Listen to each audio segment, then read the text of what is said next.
Robert Teršelj iz Farmedike bo danes govoril o virusnem nahodu, zamašenem nosu in vnetju sinusov. Kot on vedno poudarja, si lahko pri teh težavah pomagamo tudi z naravnim zdravilom Sinopret.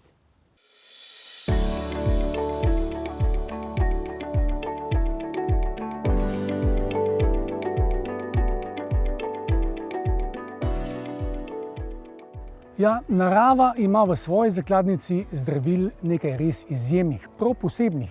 Nekatera najdejo celo mesto v uradnih smernicah za zdravljenje.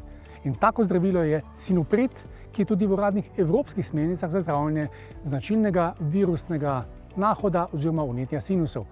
Pri nahodu vemo, da gre običajno za bolezen oziroma težavo, ki jo prebolimo enostavno sami. Je pa zoprna.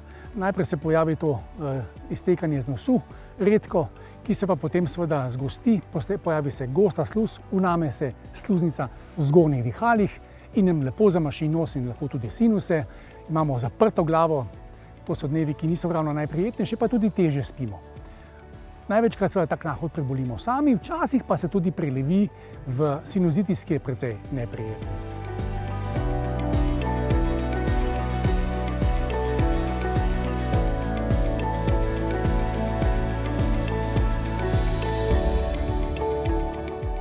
No in tukaj seveda tako pri nahodu, pri zamašenem nosu, kot tudi pri vnetih sinusih je lahko Sinopret zdravilo prvega izbora. Zakaj? Ne samo, da je naravno, ampak predvsem ima dva sočasna učinka, ki sta zelo redka, ko nastopata skupaj. Je pa zelo pomembno, da nastopata sočasno. Prvi je to, da Sinopret reči gosto sluz, ki se nam je nabrala v zgornjih dihalih, tako v nosu kot v obnosnih voklinah. Drugi učinek, še enkrat poudarjam, sočasni učinek, pa je protivnetni učinek. Protivnetno delovanje Sinopreta pa pomeni, da se nekoliko zmanjša oteklost nosne sluznice, ki openja celotna zgornja dihala.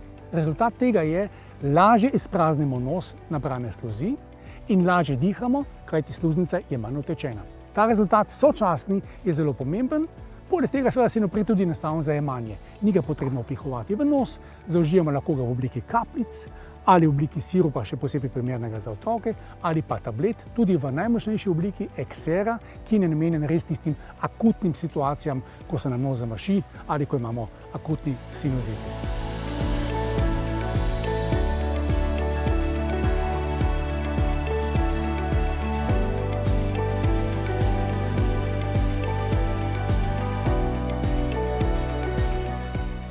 Skratka, Sinopret prava rešitev. Pa ne, da še kdo reče, da narava ne pozna dobrih rešitev za neprijetne težave in v tem so si enotni celo evropski otorinolaringologi.